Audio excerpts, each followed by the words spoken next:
ये साप्ताहिक बाइबल का उपदेश Plainfield Christian science church independent से है, जो प्लेनफील्ड, न्यू जर्सी, अमेरिका में है। अधिक जानकारी के लिए कृपया हमारी वेबसाइट पर जाएं www.plainfieldcs.com। आपके अध्ययन के लिए ये पाठ रविवार 10 सितंबर 2023 के लिए है। विषय: पदार्थ, स्वर्णपथ, लूका। पुत्र, तू सर्वदा मेरे साथ है, और जो कुछ मेरा है वो सब तेरा ही है। उत्तरदायी ध्यान। मत्ती, लूका। हे मेरे पिता के धन्य लोगों, आओ उस राज्य के अधिकारी हो जाओ जो जगत के आदि से तुम्हारे लिए तैयार किया हुआ है। उसके राज्य की खोज में रहो, क्योंकि तुम्हारे पिता को ये भाया है कि तुम्हें राज्य दे। सो तुम इस रीति से प्रार्थना किया करो: हे हमारे पिता, तू जो स्वर्ग में है, तेरा नाम पवित्र माना जाए, तेरा राज्य आए, तेरी इच्छा जैसे स्वर्ग में पूरी होती है वैसे पृथ्वी पर भी हो।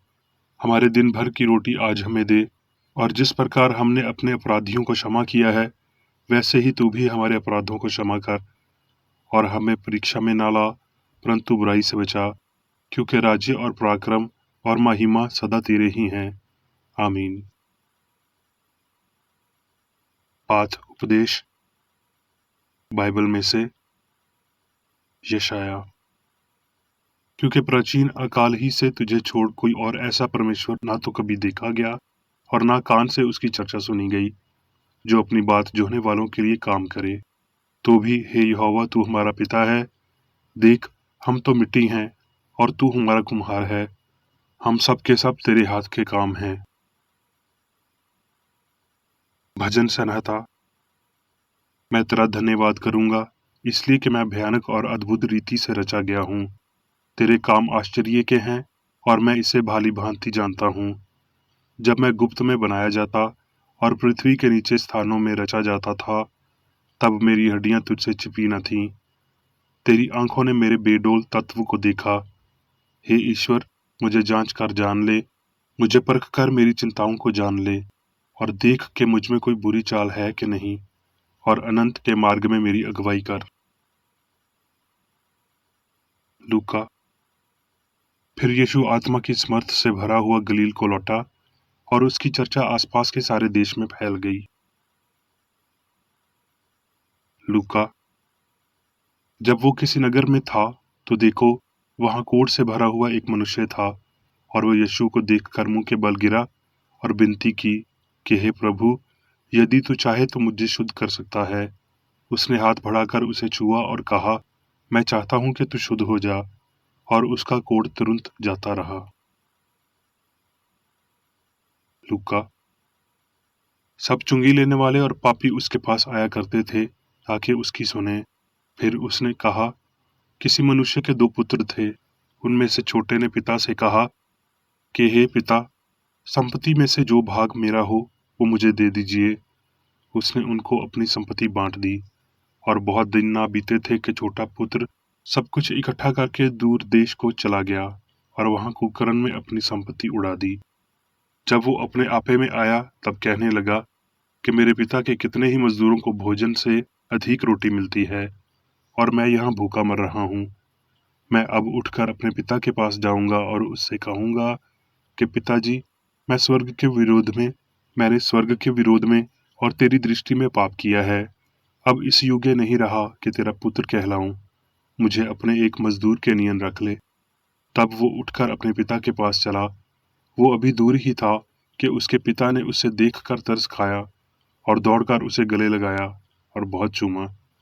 पुत्र ने उससे कहा, पिताजी, मैंने स्वर्ग के विरोध में और तेरी दृष्टि में पाप किया है, और अब इस योग्य नहीं रहा कि तेरा पुत्र कहलाऊं। परंतु पिता ने अपने दासों से कहा, जल्दी से अच्छा वस्त्र निकालकर उसे पहनाओ, और उसके हाथ में अंगूठी और पांव में जूतियां पहनाओ, क्योंकि मेरा ये पुत्र मर गया था, फिर जी गया है, खो गया था, अब मिल गया है। यूहन्ना। और परमेश्वर का प्रेम ये है, और हमें उसके सामने जो हिया होता है वो ये है, कि यदि हम उसकी इच्छा के अनुसार कुछ मांगते हैं तो हमारी सुनता है।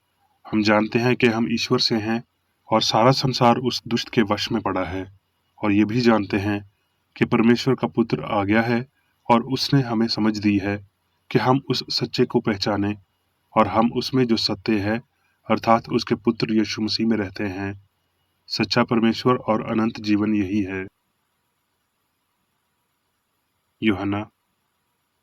फिर जब संदेह हुई तो उसके चेले झील के किनारे गए और नाव पर चढ़कर झील के पार कुफरनहूम को जाने लगे। उस समय अंधेरा हो गया था और यीशु अभी तक उनके पास नहीं आया था। सो जब वो खेते खेते 3-4 मील के लगभग निकल गए तो उन्होंने यीशु को झील पर चलते और नाव के निकट आते देखा और डर गए। परंतु उसने उनसे कहा कि मैं हूँ, डरो मत।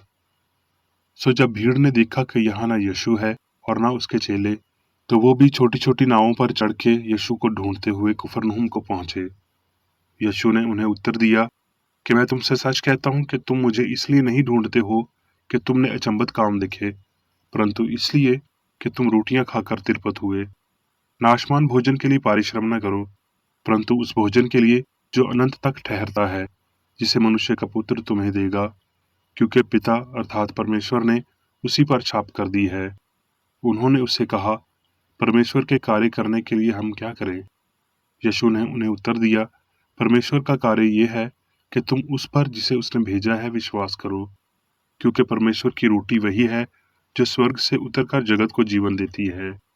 तब उन्होंने उससे कहा, हे प्रभु, ये रोटी हमें सर्वदा दिया कर। यिर्मयाह। यहोवा ने मुझे दूर से दर्शन देकर कहा है, मैं तुझसे सदा प्रेम रखता आया हूँ, इस कारण मैंने तुझ पर अपनी करुणा बनाए रखी है, क्योंकि यहोवा ने याकूब को छुड़ा लिया और उस शत्रु के पंजे से जो उससे अधिक बलवंत है उसे छुटकारा दिया है। इसलिए वो सिय्योन की चोटी पर आकर जय जयकार करेंगे और यहोवा से अनाज, नया दाख मधु, तत्का तेल, भेड़ बकरियां और गाय बैल के बच्चे आदि उत्तम उत्तम दान पाने के लिए तांता बांधकर चलेंगे, और उनका प्राण सिंची हुई बारी के समान होगा और वो फिर कभी उदास न होंगे, क्योंकि मैंने थके हुए लोगों का प्राण तिरपत किया और उदास लोगों के प्राण को भर दिया है। परंतु जो वचन मैं उन दिनों के बाद इसराइल के घराने से बांधूंगा वो ये है, मैं अपनी व्यवस्था उनके मन में समाऊंगा और उसे उनके हृदय पर लिखूंगा, और मैं उनका परमेश्वर ठहरूंगा और वो मेरी प्रजा ठहरेंगे। यहोवा की ये वाणी है। और तब उन्हें फिर एक दूसरे से ये ना कहना पड़ेगा कि यहोवा को जानो, क्योंकि यहोवा की ये वाणी है कि छोटे से लेकर बड़े तक सबके सब मेरा ज्ञान रखें। अब मैं मेरी बेकर रेडी द्वारा क्रिश्चियन साइंस की किताब विज्ञान और स्वस्थ शास्त्रों की कुंजी के साथ के साहस संबंधी अंश पढ़ूंगा। विज्ञान और स्वस्थ। ईश्वर अनंत है, एकमात्र जीवन पदार्थ आत्मा या अंतरात्मा है। मनुष्य सात ब्रह्मांड की एकमात्र बुद्धि है। आंख ने ना तो परमेश्वर को देखा और ना उसकी छवि और समानता को देखा है, ना तो भगवान और ना ही पूर्ण मनुष्य को भौतिक इंद्रियों द्वारा पहचाना जा सकता है। आत्मा की वैयक्तिकता अनंत अज्ञात है और इस प्रकार इसका ज्ञान या तो मानव अनुमान या दिव्य विज्ञान के रहस्य उद्घाटन पर छोड़ दिया गया है। जो विज्ञान यीशु ने सिखाया और जीना चाहिए, जीवन पदार्थ और बुद्धि के बारे में सभी भौतिक विश्वासों पर विजय प्राप्त करना चाहिए, और इस तरह की मान्यताओं से बढ़ती हुई बहुपक्षीय त्रुटियां हैं। प्यार को नफरत पर विजय चाहिए, सत्य और जीवन को जीत और त्रुटि और मृत्यु को रोकना होगा। इससे पहले कि कांटों को एक मुकुट के लिए अलग रखा जाए, बेदाक्षण कहता है, हे अच्छे और वफादार सेवक, बहुत अच्छा काम किया। ऊंट का सुई के नाके में से निकल जाना सहज है। पापा पूर्ण विश्वासों के लिए स्वर्ग और शाश्वत सद्भाव के राज्य में प्रवेश करने की तुलना में पश्चाताप, आध्यात्मिक बपतिस्मा और उठान के माध्यम से नश्वर अपने भौतिक विश्वासों और झूठे व्यक्तित्व को बंद कर देते हैं। ये केवल समय का सवाल है कि छोटे से लेकर बड़े तक सब के सब मेरा ईश्वर का ज्ञान रखेंगे। स्वर्ग के लिए एक रास्ता है सिद्धभाव, और ईश्वरीय विज्ञान में मसीह हमें इस मार्ग को दिखाता है। कोई और वास्तविकता नहीं है अच्छे ईश्वर और उसके प्रतिबिंब को जानने और इंद्रियों के दुख और सुख से श्रेष्ठ होने के अलावा जीवन की कोई अन्य चेतना नहीं है।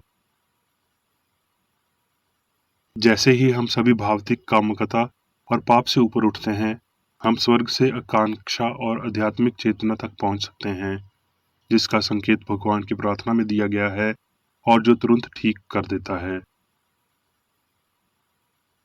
हमारा पिता माता भगवान सभी सामंजस्य पूर्ण, मनमोहक, तेरा राज्य आ गया, तू हमेशा मौजूद है।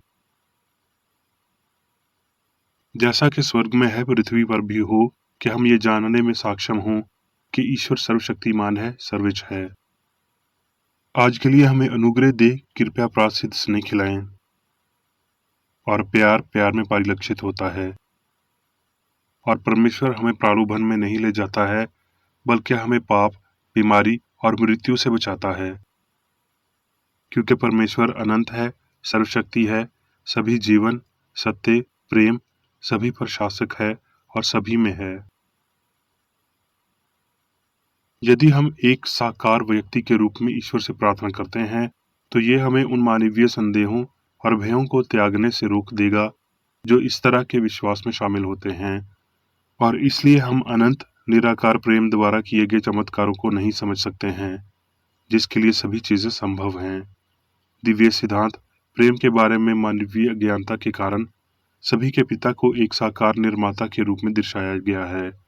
इसलिए मनुष्य स्वयं को केवल भौतिक मानते हैं और मनुष्य को ईश्वर की छवि या प्रतिबिंब तथा मनुष्य के शाश्वत निराकार अस्तित्व से अनभिज्ञ हैं।